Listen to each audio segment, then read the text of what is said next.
Guys, as a special heads up, we are going to be moving the Popcorn Culture video portion of the show over to the actual Popcorn Culture YouTube channel. It will still be the exact same show. We will still be doing the premieres every Friday morning with you guys, but we just want to migrate it from the Super Carlin Brothers main channel over to a Popcorn Culture channel. Yeah, that way everything on that channel can be centered around popcorn culture, and I don't have to feel weird about posting inside jokes about the pop on the main channel where not everyone watches it. Exactly. Yeah. So if anything, it should give us a more tailor-fit experience. More inclusive to the little kernel community. Exactly. So it's just slide on over to that spicy subscribe button over on the Popcorn Culture YouTube channel, where you will continue to get the exact same show that you've always enjoyed. Yes. Maybe. Best advice, go hit subscribe right now so you don't miss it. And we're not going to move it for another 4 weeks. Yeah. So we're going to continue to give notice for some period of time. So nothing will change for a little while. It's a graceful transition. That's right. Just letting you know in advance so you can be prepared and you don't go to Super Carlin Brothers one day and you're like, wait, where's the pop? Now you know. Now you know.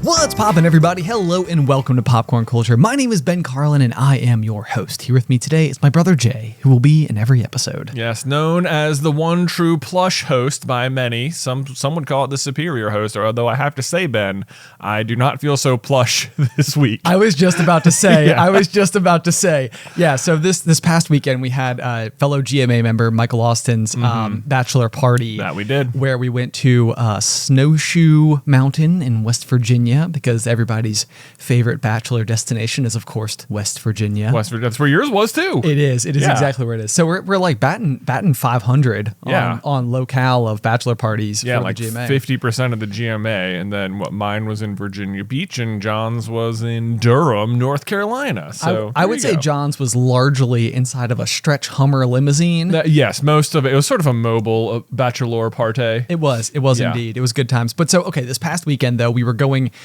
downhill mountain biking, which you guys have known us to discuss before. This is like resort riding. So you go and there's actually like a chairlift that brings you back up to the top. Yeah. Meaning you don't basically have to climb anything at all. Yeah, you can just sit on the bike and steer mostly. Yeah. Well, there's more to it than that for sure. Yeah. But not that you understand. Not that I understand apparently at all. So go ahead and walk us through it, Jay, because you went down. I went down, y'all. I went down hard. It was not so plush. It was more like sack of potatoes, just like flomping onto the ground. Flomping. Is the exact appropriate onomatopoeia for the situation. I do think flomp is the right word. Sadly, no one saw it. I was in this weird gap within the group where you and John and Steven had like just rocketed down ahead, but I had apparently then rocketed that much further ahead of Mike as well. So you guys had rounded to the next turn and Mike hadn't come around the turn. So no one can quite describe what it looked like to me. I can only give you my my point of view.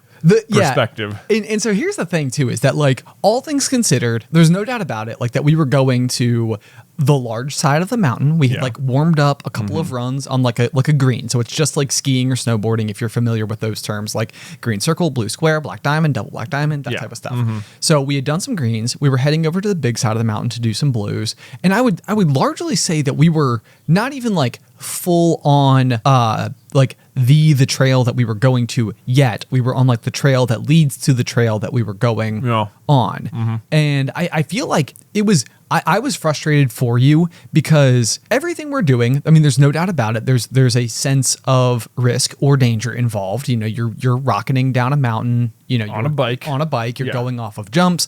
If you listen to the pop regularly, you know that we're constantly getting ourselves hurt doing this. But where we were and what was so frustrating about your fall is that we weren't really on like the features of it yet, like the by design jumps and rocks and berms and all the rest. So a lot of times, or in my limited experience with the downhill parks thus far, like you're sort of like you have the big ski trails that are like the, where you ski during the actual ski season. Yes. And you don't actually bike down those sections very much, but sometimes you have to like cut horizontally across them to get like to the next section of the mountain bike trail. Exactly. Yeah. So they've like cleared the land for the ski slopes, but it's trees otherwise. And those trees are where the bike trails are. Yeah. So we're in one of those little in-between sections where you're just traversing across what is typically a ski slope, and its really only purpose is to serve as a connector between the trails. It's like there's nothing that's supposed to be challenging about this part of the trail. Right. And so I think they probably just don't maybe like offer as much maintenance on it, but we were coming out of a big berm just heading down the mountain, which if you're unfamiliar, the berm offer you like a sort of like a little turbo boost when you come off of them. They're pretty remarkable. It's like being on a roller coaster, except your cart is not attached to rails. It's just like you can feel G-forces, right? Because you get sideways. Yeah. And so you can feel the weight of your body and the bike like pressing into the ground, and with that and with the momentum, you come like shooting out of it. Exactly. Yeah. Pretty good. So anyway, we're shooting into the ski slope traverse in between area there, off the berm, and there's just this big like sort of ditch in like the middle of the road, which is not supposed to be there. I think it was caused by like water runoff from like the rain. Yeah. Right. It's just like a naturally occurring ditch in the road. And I mean, I just saw it way too late, hit it a little nose heavy.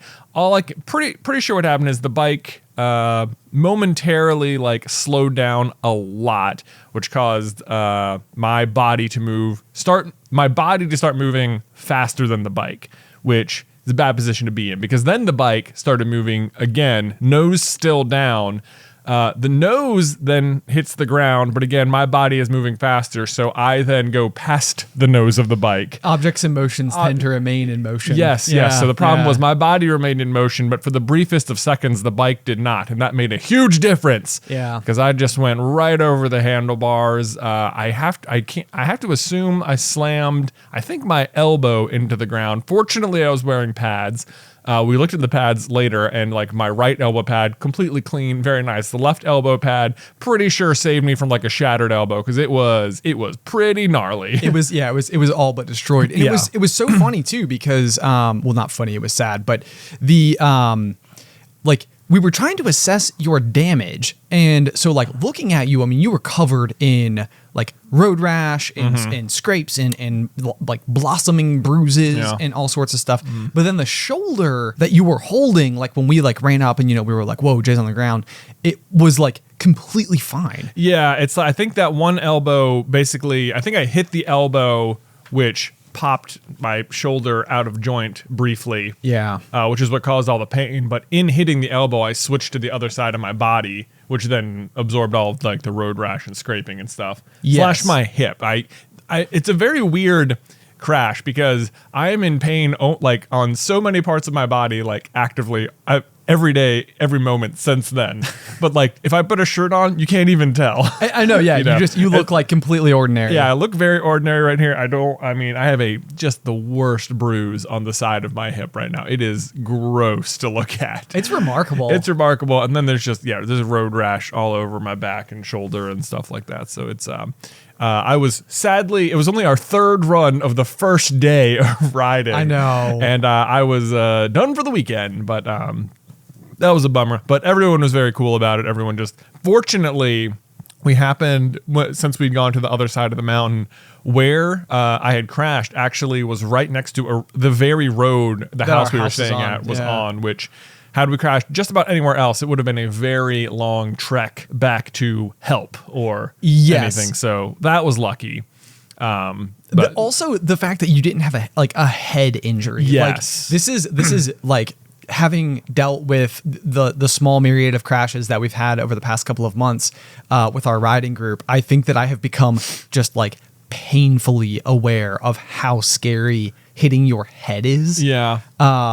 And so, of course we talked about it on the pop probably 10 episodes ago now.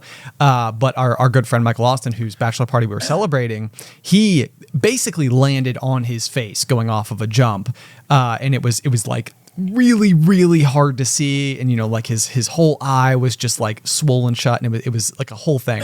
and we didn't have full face helmets. And so like the first thing everyone did after that accident was we all went and bought full face helmets. Yeah.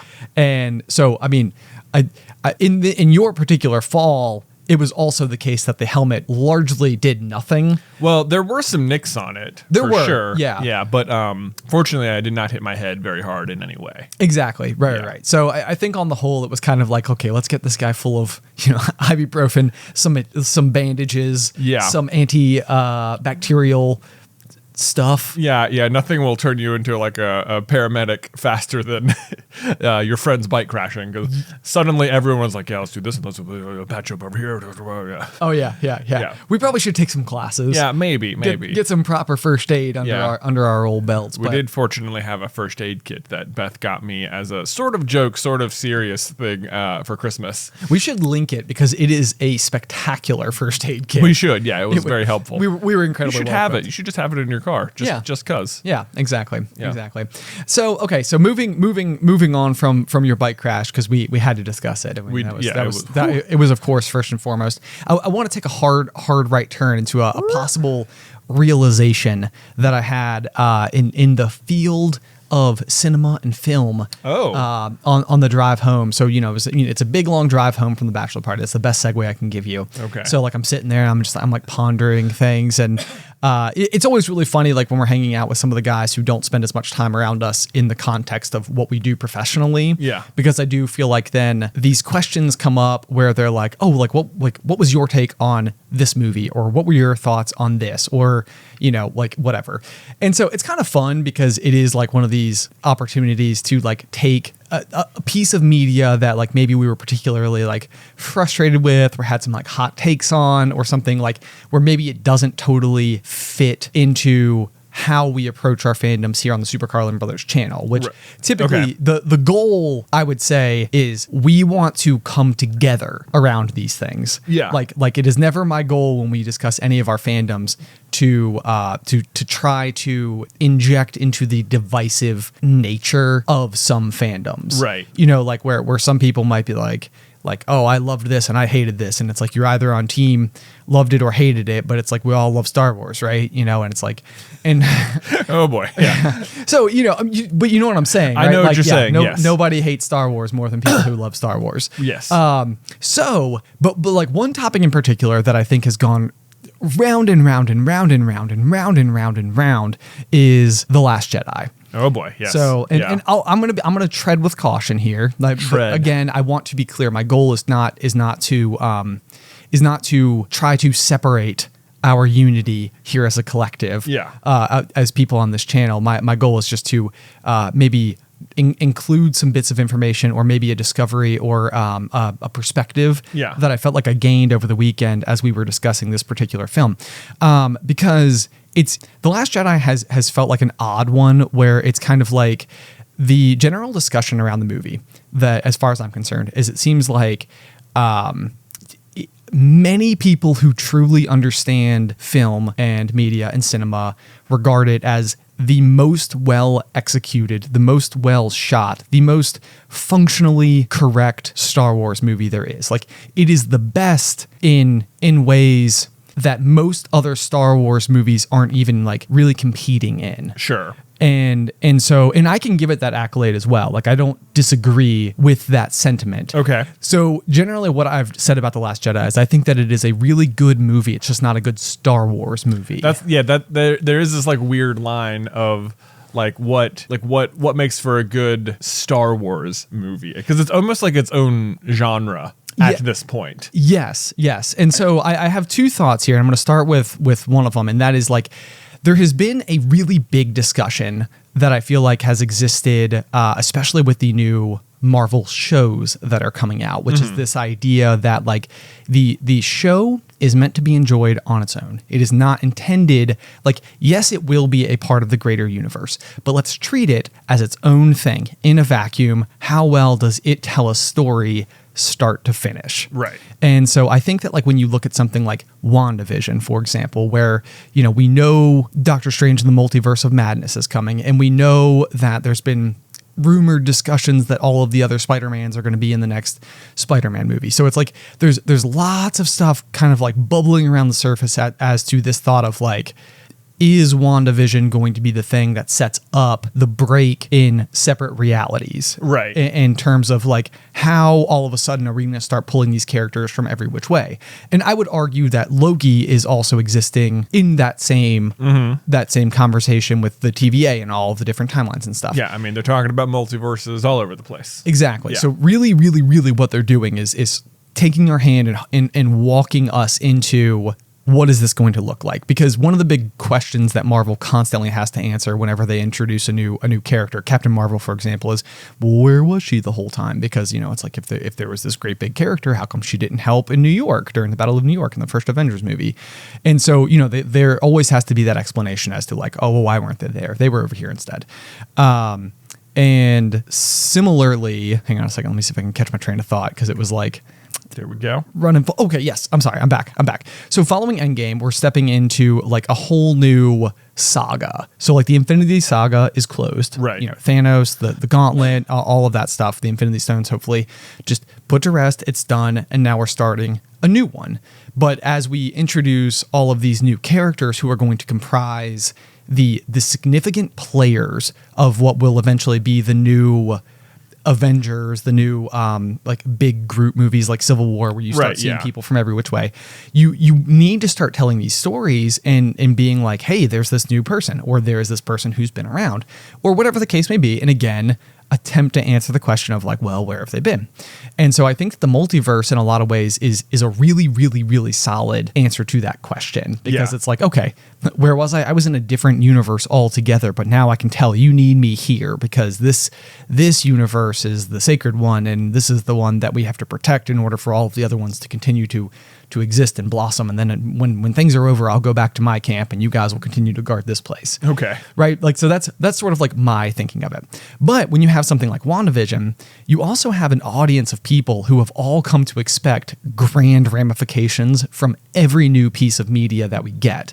You know, like Ant-Man and the Wasp comes out and all of a sudden we realize that there's this quantum realm that we can like intentionally enter. Right. You know, and the quantum realm is massively significant to how Endgame plays out. Right. So it's like, you know, you go through Ant-Man and you're like, whoa, big piece of information just got dropped, and I know how this is going to play into the rest of the big story, or I know that it will play into the rest of the big story. So again, watching WandaVision, you go into it and you're watching a show and desperately wanting everything to be like the setup, you know, like the ramp that Marvel built that we're, you know, Silencio Brunoing our way off of into this brand new multiverse to deal with.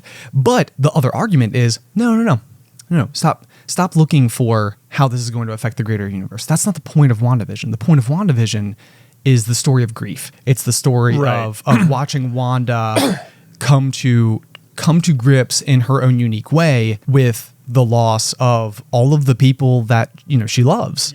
And it's a very powerful story, and it's very significant. And, you know, with Wanda at the center of that story, you know, there is all of that.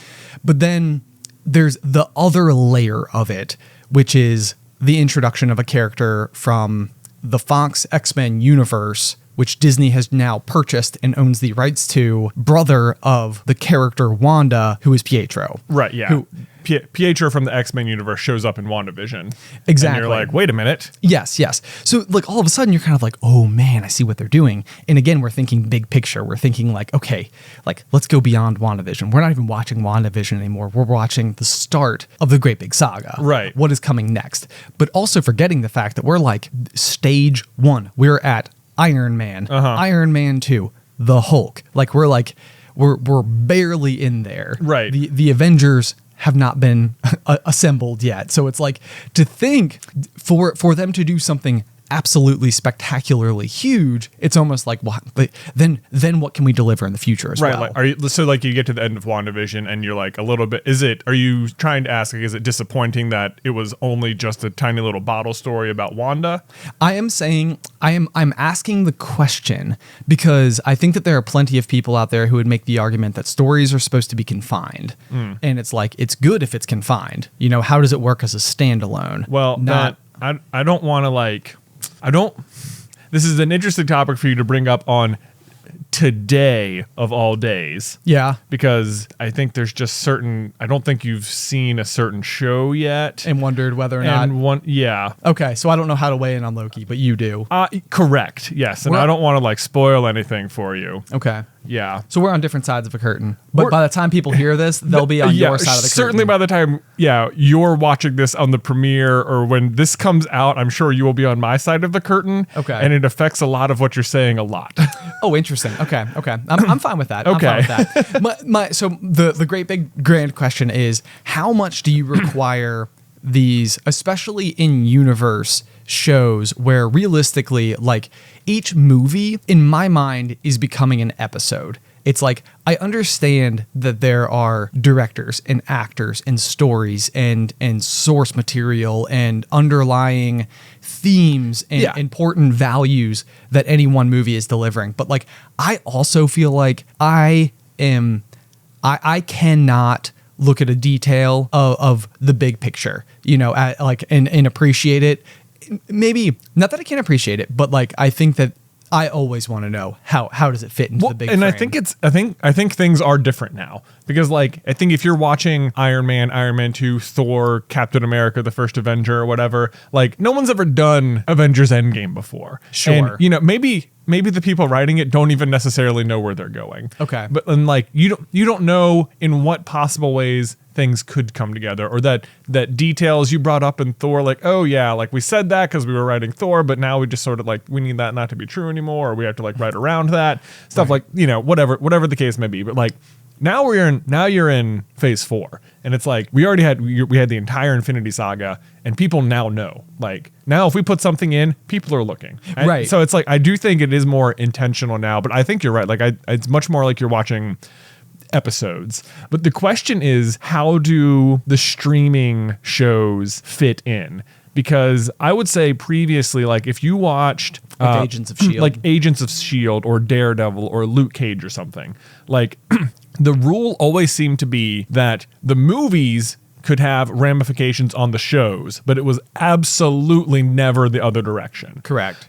Like nothing that happened in Luke Cage, it's not like, oh wow, good thing I saw Luke Cage because now I understand something that's happening in Ant-Man. Correct. Like yep, with that. It always goes down. But now you have these shows coming out on Disney Plus, which are like almost bigger movies. There is, yeah. I would make the argument that it went from a one-way street where you could affect from film down to now. I want the argument to be that it's a two-way street. That right.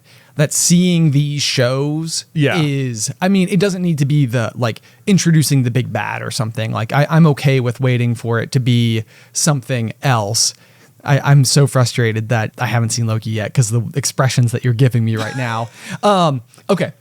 This is going to be hilarious. I'm 100% sure.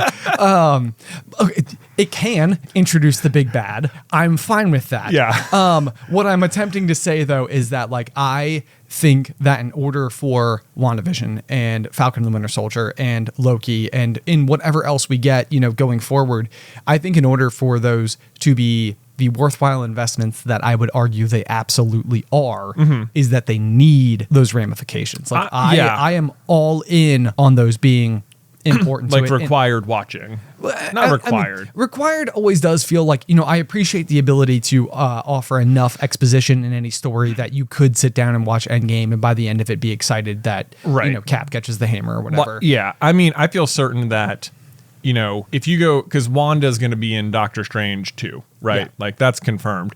And I feel pretty confident that even if you didn't watch a single episode of WandaVision, that when Wanda shows up in her brand new sparkly costume, and like they will give you like the 1 paragraph summary of kind of what happened. Yes. It'll be like, I'm looking for my children who got lost, in time or whatever. And it's like, what happened to you? Like new costume? Like, they'll make a joke about it or something. Right. Like, but you won't need to have seen WandaVision. I doubt. It's like in the same way with like Falcon and the Winter Soldier. Like when Sam next shows up in a movie in his full Captain America costume, like you're not gonna question like, wait a minute, where'd he get that? Like you just know like, oh yeah, it'll make sense. Like, yeah, Steve gave Sam the shield. Now here he is as Captain America. Like, right. But if you want to go back and see the in between, like the backfill, it does exist. Yes. So there is that, and I think that's probably how like WandaVision and Falcon and Winter Soldier have mostly operated thus far. Okay. I am not so sure about Loki. Okay. Yeah. Okay. Reasonable. Yeah. I like to think of it almost as like a two-way mirror,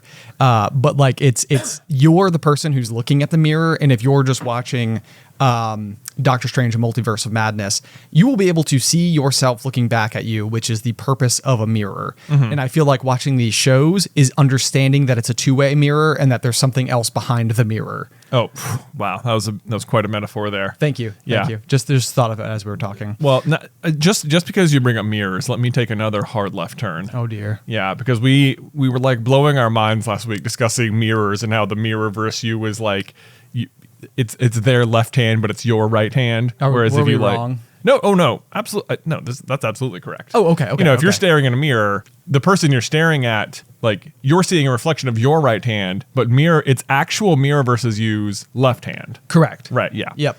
Yeah. So to that end, it occurred to me that like whenever I style my hair, I style it so that I think it looks good in the mirror. Oh. So I was thinking like, have I been styling my hair on the wrong side the whole time? Like it was like blowing my mind. I'm like, because I think I want it to look like how it looks in the mirror. But it occurs to me now that it's the opposite. It's on the other else. side. Yeah, it's like everyone else is seeing it on the other side. I'm like, oh no. But this is where I almost think that like you're wrong. Like you're right by being wrong. Like what looks good to you in the mirror is like what it's like I don't know how to explain this. Like, I think your hair looks great. Okay. Like it would seem odd if it went the other way. Well, yeah, to you. To me, right. Yeah. Yeah. But like you only ever see yourself in the mirror. The rest of us see you not in a mirror. Mm-hmm. So like, you don't want to throw us off. Right. Which actually brings me to like a very brilliant segue into an anecdote. I don't even know, Mom and Dad, if you're listening, you're gonna have to tell me if this is actually true. Okay. There's an anecdote that I feel like I have told about our dad, like for years and years. Okay. And that was that at some point in time, being a TV news broadcaster, he changed the direction of his part the other way. Yeah. And that like it caused tension with the audience and his bosses. I think the way I've heard that story was that, yeah, like when he started being on air, like they had, stylists and professional image people or whatever come in and like do it. And it was the same way for so long. Then one day he was just like, I'm just going to do it the other way because I like it the other way or something. And just like didn't ask anyone. And like, yeah, then his bosses were all like, you can't just change your hair. Right. Yeah. It's like people rely on your hair. They need that hair, John. I know. Yeah. So that's it's so funny though, but I've always thought that was like the most interesting thing in the world, that like it's like, because it's so critical to how people perceive him, it's like you can't change your hair. Yeah. And similarly, I actually had a dream last night that I was like shaving like the neck end of my beard, and I accidentally just like took off half of my beard entirely and was like, well, now I have to shave the other half entirely. And I was like, man, it's going to take months to get back to being bearded. And now people are going to see me unbearded. It's like a weird fear. It's like accidentally messing up my beard.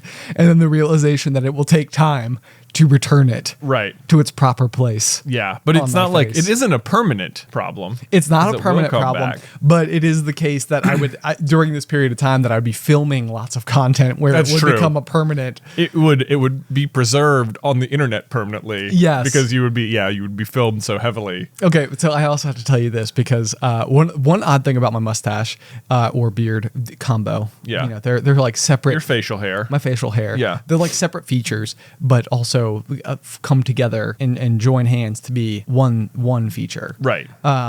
So I've grown my beard out longer. And again, if you've been listening to the pop for a long time, there was like a period of time that actually started with our first pregnancy, where I was like, oh, like I'm gonna go 9 months, like a 9-month beard. Yeah, and that was the real reason that I was doing it originally. Oh, okay. Because I was like, as like Allie when you were pitching everyone else on Year of the Beard. What I actually meant was pregnancy of the beard. But you didn't want to like announce that you were pregnant yet. Yeah, it was too early to announce, then in some capacity it ended in a miscarriage, which is you know, it was obviously, it was very sad, but it was also kind of like one of those things where it was like, well, maybe it was a good thing I didn't make it out to be that reason as to why I was doing it. Oh, okay. But so it's similar to how I grew out my beard to begin with, which was just like me and you did No Shave November. And at the end of it, I was kind of like, oh, I actually don't mind this. I'm just going to keep it. And I just have never shaved it ever since. Well, I may have shaved it, but like, you know, I've kept the beard the whole time. But so before I grew out my beard longer, there was one side of my mustache that really doesn't connect as well as the other side. I see. You have like a dead space or something. Yeah, it's like an area where like my beard is just like less full, and for a long time people like I remember like used to like leave comments and stuff like that, and they're like, why doesn't your beard connect? And I think that they thought I was just making like, you know, trimming mistakes and like accidentally like consistently cutting, and it's not the case. It's just a like fashion decision. I know, but so it got cleared up rather significantly by way of just growing my beard longer, so that like it filled in it filled in the hole, basically. Right, yeah. So what's been really interesting about it is that like my beard on the whole is kind of like only okay-ish. Like it's not like a very like robust, like full beard, but my mustache is. It's like, yeah. So it's like the woman who cuts my hair, who I've been working with for like 8 years now or something. She is always like, she's like, man, your mustache game is like great.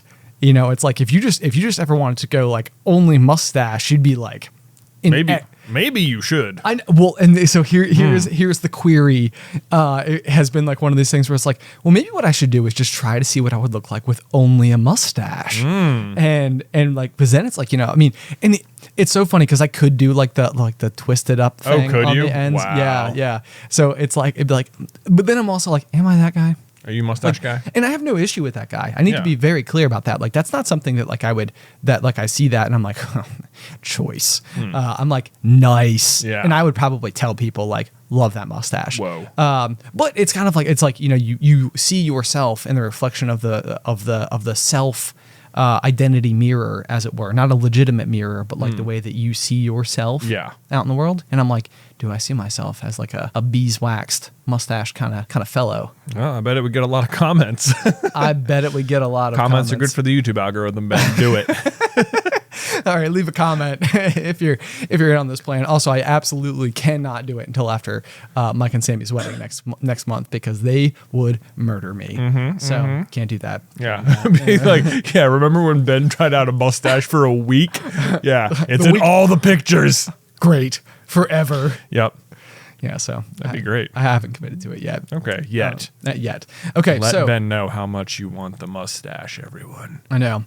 Okay, so we were skittering along on my conversation about The Last Jedi that actually formed into a conversation about Marvel. Right, Star Wars. Let's circle back. We're gonna come full circle. Okay, so here is my grand conclusion to everything, and I think it works. I think that it works, but I want to know if you guys also think that it works, because I think that The Last Jedi came out during a period of time where there was a stylistic choice that was happening in other forms of media, which people refer to as the subversion of expectations. Still going on. Still going on. Yeah. So the subversion of expectations, you and I talk about a lot about how like Frozen was a great example of this. Yes. Where like, you know, you think you're watching this, your classic fairy tale princess story where, you know, there's true love's kiss that saves the day.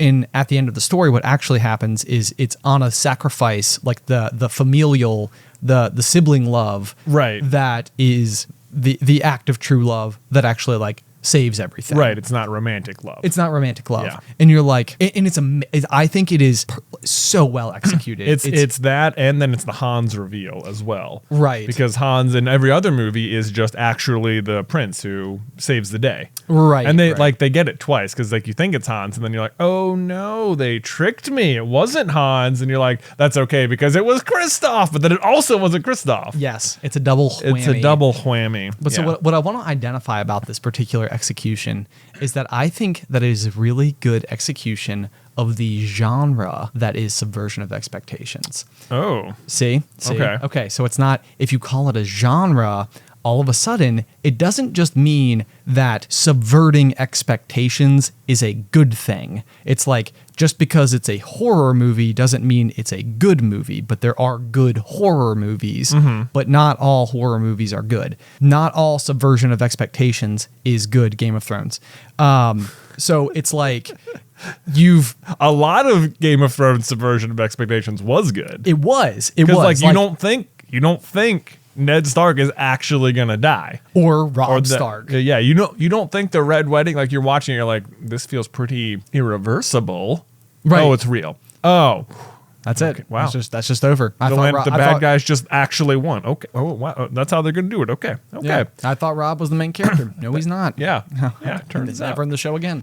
But yeah. So here is like the thing that I feel like that I feel most comfortable with is that like I feel like people applauded The Last Jedi for subversion of expectations. Like the moment when, the famous lightsaber that Darth Vader cut off of Luke's hand has been recovered by Maz, who gives it to Rey, who goes through this entire saga of discovery and then finds Luke, who is like the missing piece to everything, and reaches out very famously, like at the end of the movie where Mark Hamill says absolutely no words, and you're like, whoa, like, how is he going to respond? It's just like, this is unreal, like, whoa, like so fun, such good Star Wars, right? It's epic. There's great music, there's great camera angles, there's like unspoken tension in the moment, and then you get to The Last Jedi, and the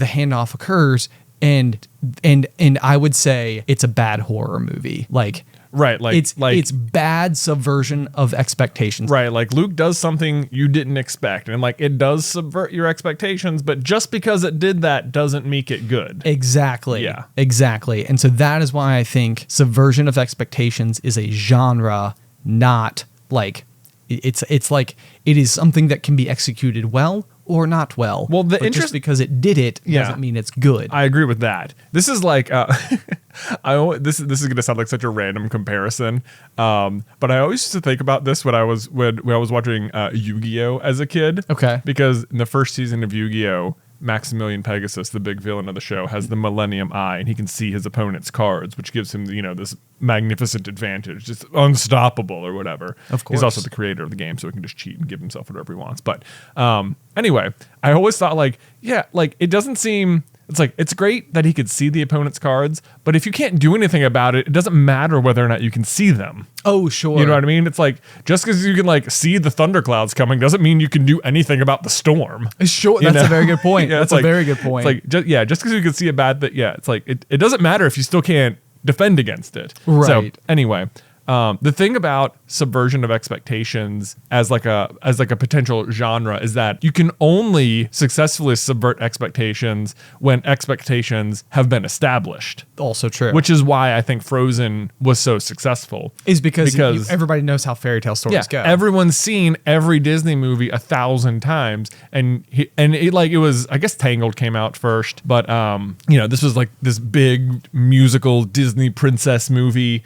And like it's always gone the same way every time, and because like they use that knowledge against you, yes, and like to great effect. Yes. Like Frozen is my favorite example of subverting expectations. I think it's just masterpiece. And then I think like Disney tried to repeat over and over with like Wreck-It Ralph and Zootopia, and they're like, oh, but I don't think those do as good a job. Like Sure. They have like their twist villains at the end, but it's not the same. Those are more just like twist villains. I wouldn't even say it successfully subverts you. Sure.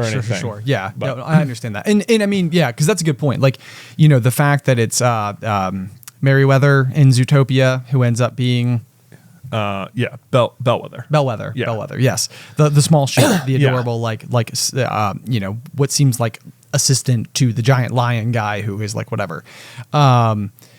That is more like the Hans reveal. Yeah. A little bit where it's like, oh, twist. Okay. Didn't see that coming. But I think with Frozen, you can double down to the tune of the sisterly love versus the romantic love. And right. and like that's really like what seals it I agree. That much further. Yeah.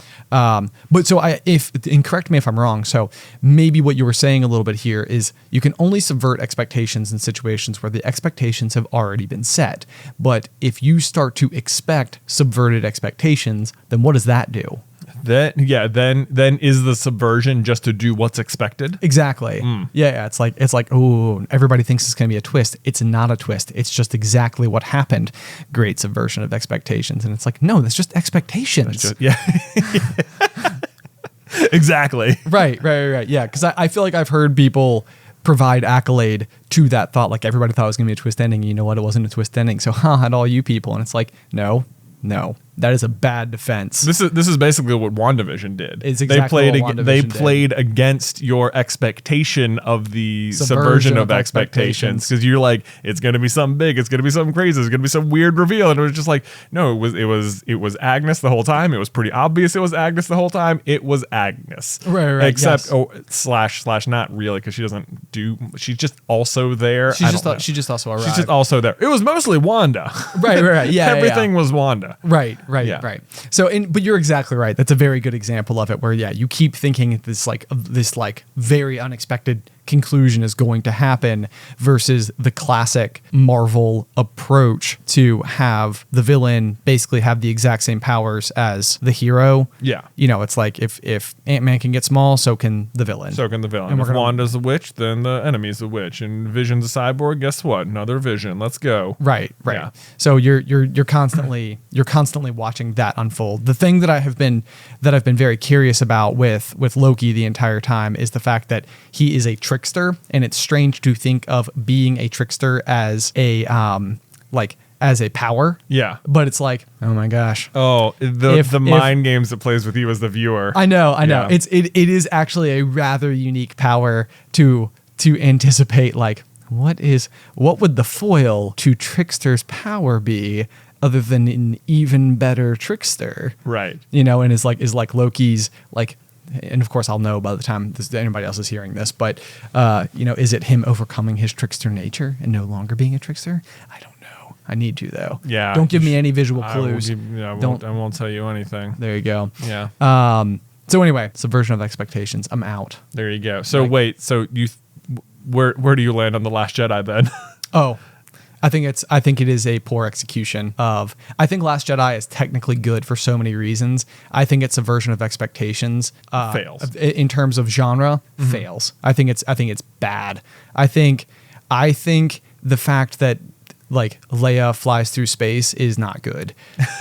Because especially even with where the story ultimately ends up going, like, when Kylo Ren kills Han Solo, the big thing to me in The Force Awakens is like you believe what happened there is Kylo Ren killed his father. You know what? The Leia thing is a great example, because Leia otherwise dies within like the first 20 minutes of the movie, I think, or like when she gets blasted by Kylo Ren into space, or not by him, by his other cronies. Oh, yes. Right, yeah, she's like off floating in space. And like it happened so early in the movie that, like, had they just let it happen, that alone would have subverted my expectations. Like, oh my gosh, they killed off big guns real early and like let it happen. Like, that was insane. So it was like, I was almost like, obviously I was really sad that I thought the character was dead. Of course. Like, no way. But like at the same time, then when she was like back alive, I was like, oh, are you kidding? Yes. Like, yes. Yeah. And let me tell you, and I thought it was going to work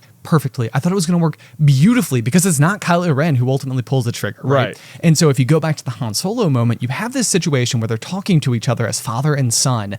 And it's like, he's basically like, help me, Dad. Like, help me. And what ultimately happens is the lightsaber turns on, and you're sort of like, no. Like, did he manipulate him? It's a great ambiguous situation. Like, yes. Did Kylo Ren like deceive him into like letting him get close with the lightsaber, or was he genuinely asking for help? In which case, Han pressed the button, and if because in my mind it's like, if Han presses the button and Han is looking at him and he's like, I understand. Like, I have to sacrifice myself because you have to kill me, and the only way for you to continue doing good is for everyone else to think that you killed me. And it's like, I am with you. I have your back. I will press the button. Right. You don't have, this is me. My death is me supporting you, right, not you turning your back on me. And to me, the way that I see Kylo Ren as a character at that point in time is like he effectively can't turn to the dark side because the only thing that he could have done to do that, to like fully go like from 99 to 100 to 99 to 100 is to kill his father, right, or to kill one of his parents, right. And then ultimately that's the same thing that happens. So you're in this like air raid situation. He's got her on lock. He can press the button. They're both sensing each other, and it's like he doesn't do it, but then someone else does, and it's the same situation as Han. It's like the bad guys shot themselves in the foot because now the only other remaining opportunity that he could have gone to, the lengths he could have gone to have like made his commitment to the dark side has also been taken from him. Right. And so it's like oh, you know what you could have done? You know what you really could have done? Lay it on me. Yeah, I will lay it on you. Oh, wow. Was have them having that connection and then have her make one of the other pilots pull the trigger. Yes. Yes. Yeah. That would have been good. That would have been it right Especially if there was like a small gesture, because we don't know that Leia is force sensitive yet. Like, exactly. That she could have made that ultimately, like when you come back and watch it knowing that she is force sensitive, you're like, yes. Because that's what you'd be like, wait, was that? Did you? Like if she kind of lifts her hand and like you know like almost even like does like a joystick movement or like a press of the thumb or something. Well, because you've seen her you saw her like feel Han's death from afar. Yes, you know, like there's some amount of force sensitivity, and she sort of talked to Luke in Empire.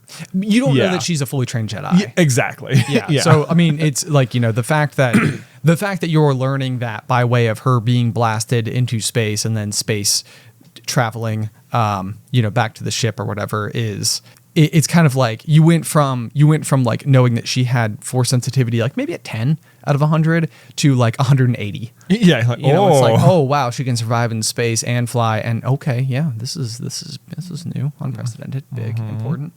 So anyway, that's where I land on it. And I mean it's like one of those things you can go round and round and round all day, and it's just a question of like what is important to you about cinema, what is important to you about Star Wars. Oh, I know. This is like what's when you ask like what's your favorite Star Wars movie? It's such like a hard question. Like even when we do the reviews, we have to like give ratings. It's like, what is the rating about? And like for me, it's typically just like, how much did I enjoy this movie? Yeah, you know, not like what is it as what is the cinema quality of this? Well, and we're not qualified to make those decisions. Sure. Like, and, I mean, that's what it really comes down to is, I mean, we have not like worked film sets. We're not, we've studied movies. Actually, Ben, let me just say that I have worked on a film set. And I only bring this up because someone in the Reddit posted that they remember me mentioning that I worked on the movie Lake Effects starring Jane Seymour. Nice. And it turns out in 2020, Jane Seymour starred in a movie called, wait for it, Friendsgiving. No way. Can we only assume that she remembers having worked with me briefly and then listens to the pop? I mean, everybody what knows. else? We all know Jane Seymour, huge fan of the pop. We all know it. Absolutely spectacular. Absolutely. If there's a reference to Easton von Pavia anywhere in Friendsgiving, then I will say headcanon. If there is a single French fry in that movie. Even one. If it opens on a scene of French fries, then I will be even more... we should get really into Jane Seymour theories. Yeah, right? Dr. Quinn, medicine woman, right? Maybe. Yeah, that was her. Okay. Pretty sure. Okay. All right. So anyway, we've spent time there. We can now depart into the next topic of the day. Okay. Let's see if I've got one for you. Okay. The illusion of certainty is intoxicating. The illusion of certainty is intoxicating. Yes. Yeah. Okay. So let me give the little colonels a little background here, because this quote, I believe I sent it to you. You sent it to me, and it has like resonated like a tuning fork inside of me. Well, Beth sent it to me first, and I was like, oh man, it was like someone had put into words something I've been like ruminating on for years. Yeah. Like, what am I trying to say? Okay, so I will read you. This was from the Instagram account of Adam Grant, who just posts a lot of very positive quotes and stuff like this, which I guess are of his own origin. Maybe, hopefully. I think so. I think they're all... At the very least, we will give credit as far as we know how to give credit. I think this is an Adam Grant original. I think he's like a psychologist or something. I don't know. He has a lot of followers. And I've been enjoying following him on Instagram. So anyway, here's the full quote. Give it to me. Asserting an opinion forcefully doesn't make it come true. The person you're most likely to convince is you. Beware of conviction masquerading as knowledge. The illusion of certainty can be intoxicating. The hill you're willing to die on may be one you shouldn't have climbed. Yeah. Such powerful stuff. Oh, no, I was like, that is all just exact. That's exactly it. And this is, so like, I've had gripe with things for a while. I think, when I see folks post, and not that I am ever upset that someone's advocating for anything, but if they're advocating with like a raised voice, typically, is like where I draw the line. I'm like, I think that you are now officially only speaking to people who only agree with you instead of speaking to people who, at the very least, I would argue you are creating the illusion that you are attempting to speak to them when in reality you are not speaking to them, because nobody ever changes their mind because they were yelled at. Right. Well, that's the front half of that quote, which is the person you're most likely to convince is you. Yes. So the thing that I think has always boiled me from the inside out with moments like this is this extreme curiosity that I have in my brain that, and I've never really been able to articulate it before, but like I see people like make these comments or stand behind something that might be like more of like a new movement that hasn't maybe been around so long, and it's kind of like all of a sudden you're like vehement about it, and I'm like, my jealousy, and that's what it is like, you know what you stand for, like, and I'm saying jealousy, and I'm saying you know what you stand for, but really what I'm saying is you have given me the illusion of certainty, that you feel so certain about this topic that you are willing to post this thing that is like yelling into the void. And strong opinions about strong things. Strong opinions about strong things. And when I see that, I'm like, I wish I had your conviction. Like, I wish I knew that, like, I could see that and have absolutely no questions and know that it is 100% the right thing, which is, from my perspective, the only scenario in which you would be sharing something like this is because it is hardened facts. Like, you know it, you believe it, you are like so well equipped to have made this statement. Mm-hmm. And so one of the things that I know that you know about me, because it comes up constantly, is that like I am always asking these like great big giant what is the meaning of life questions. Yeah. And I think that depending on the person who's listening, these conversations are either fun and engaging or incredibly stressful. Yeah. And I think that like sometimes it's like, why are we trying to tackle this question? This is not like an answerable question. And this past weekend, you and I we were at the bachelor party, and we were at dinner, and we were having a conversation about like the idea of utopia, and we were going back and forth and back and forth and back and forth. Right. And it was like this big thing that I think like kind of went from just like this pie in the sky discussion to like maybe being like right on that fence of like tense a little bit. And so walking away from it and like really spending time thinking about like, why am I asking these questions? Like what am I trying to accomplish when I'm asking them? Like what, because it's like, I know that I'm curious, but I've never really known why I'm curious. Like what is at the core of all of it? Right. Cause like from the outset, it doesn't seem like there's like it feels like from the outset, even there's not like an obvious answer. Yeah. Right. And so most of the time what I'm genuinely trying to do is to learn. So my general belief would be that if you were to take 10 people and be able to combine all of their experiences into one consciousness, that you would have a person who is now super powered because they would have knowledge and perspective and all of these things that would fill in so many gaps that exist in my own existence. Or would you have a camel? You might have a camel. You might, like, where there's a lot of competing ideas. But I think in a lot of ways, the question is the answer. So my question is, what is at the core of all this? Why am I like, where is this curiosity spawned from? Like, what am I trying to accomplish with asking all of these things over and over and over again? Like, what is the meaning of life? What is the most important thing? Like, all of this it's stuff. Getting like very Hitchhiker's Guide to the Galaxy here. Maybe. What is the answer is 42. Yes. What is the question? Right. The question is the answer. Well, but for me, what it is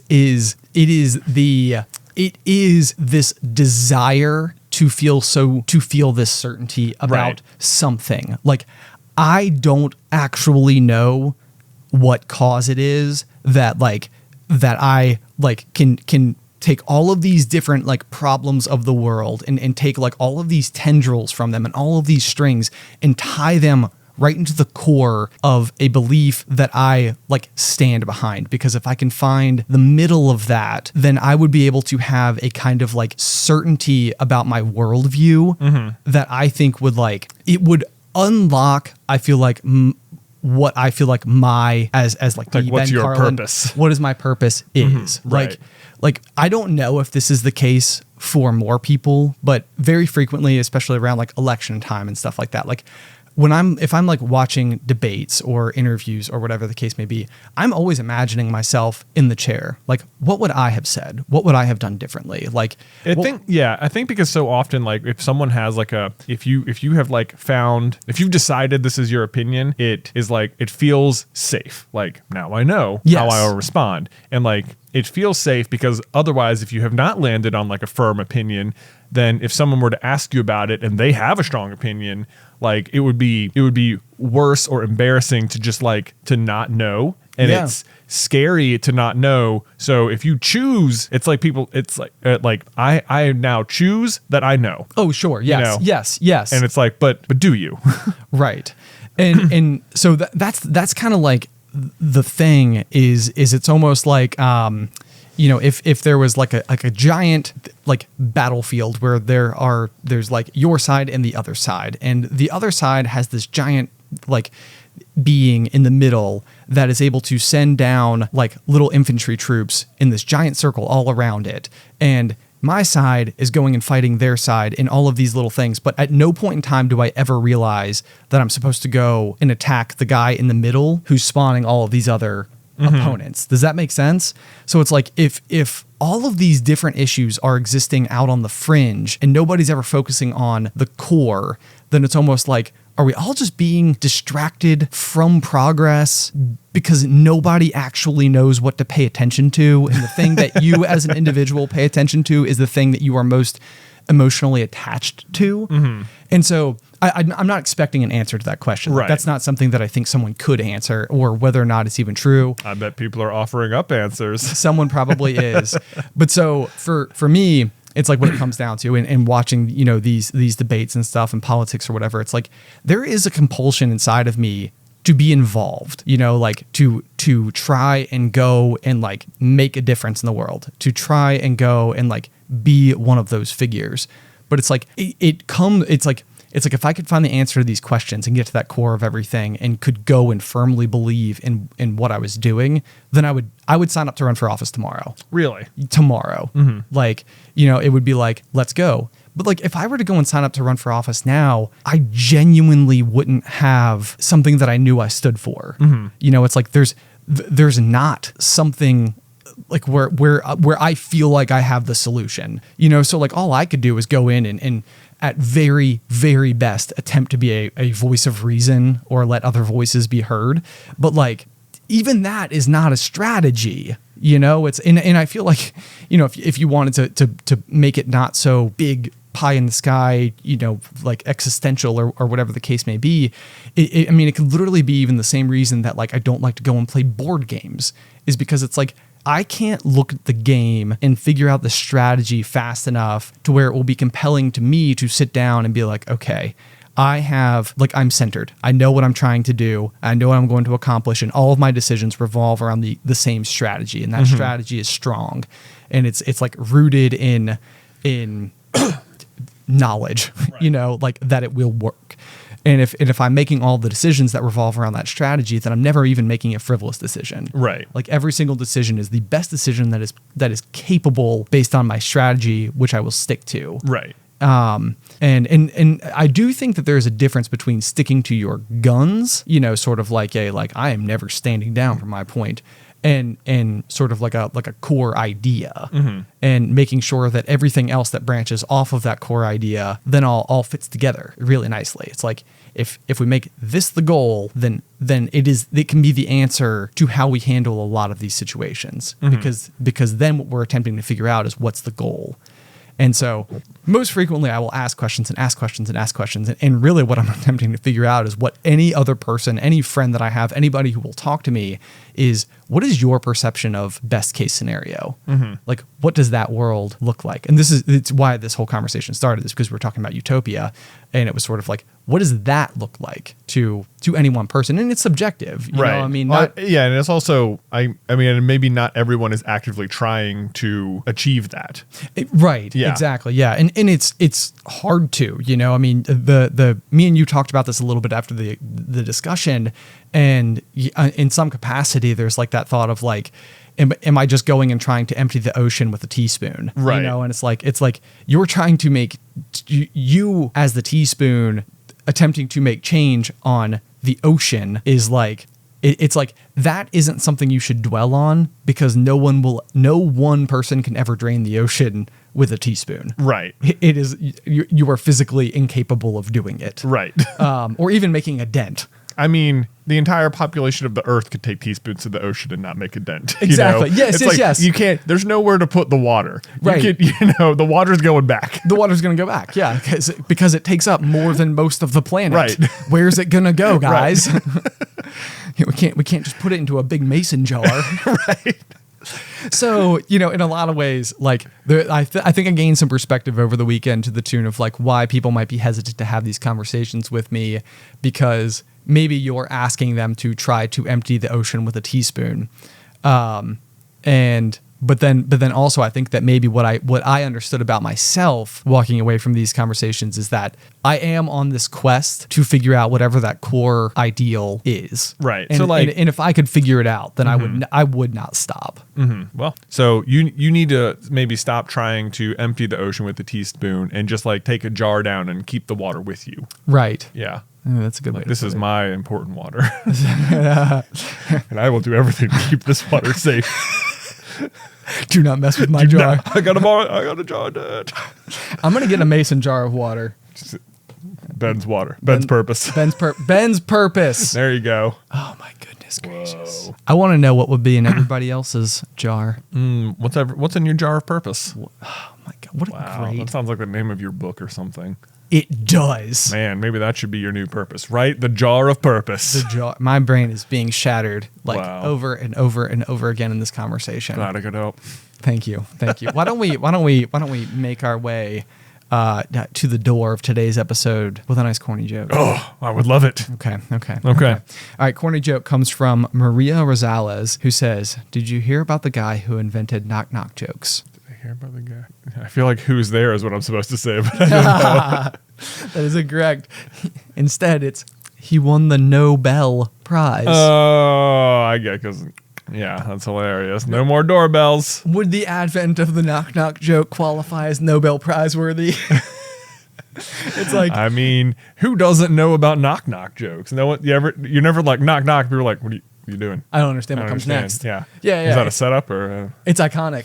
So actually, this is I'm gonna maybe we can branch it back to Marvel just a smidgen here, because I actually do have feedback on this.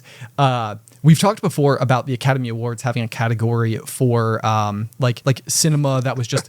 What? I'm remembering a very old episode of The Pop and my favorite knock-knock joke. What is it? So, okay, ready? Are you ready? Why did the chicken cross the road? To get to the other side. To get to the idiot's house. I don't remember this joke. Knock, knock. Who's there? The chicken. Holy buckets. Now that was good. Right? Ethan, I hope you It's a twofer. I hope you added a laugh track. Yeah. because that was good. That's my favorite one. Man, I feel like I was just gobsmacked. Yeah, you were just got. I was just got. Okay, so anyway, like I was saying, more importantly, is we talked at one point in time about Academy Awards and whether or not there should be an award for something like Avengers Endgame. Like, I agree, it's not necessarily the picture, it's not the movie that should win Best Picture. And probably it was nominated for, editing or sound or something like that. Like, surely there's something for it. But I'm thinking of it as the entity that it is, which is, I would argue, a significant piece of media. It's like, it's substantial. It probably changes many things. It is the result of, over 10 years of merging stories. World building. And, It's a remarkable feat.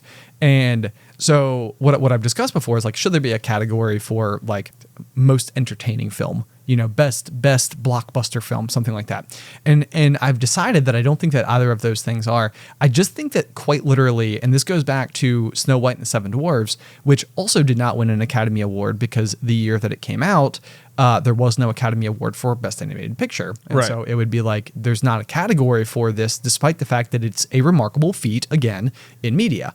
And so the following year, they basically created a special Academy Award that they gave to Walt Disney that was one big Academy Award with 7 smaller Academy Awards next to it. And that was like his trophy as like a piece of recognition for Snow White and the Seven Dwarfs. Right.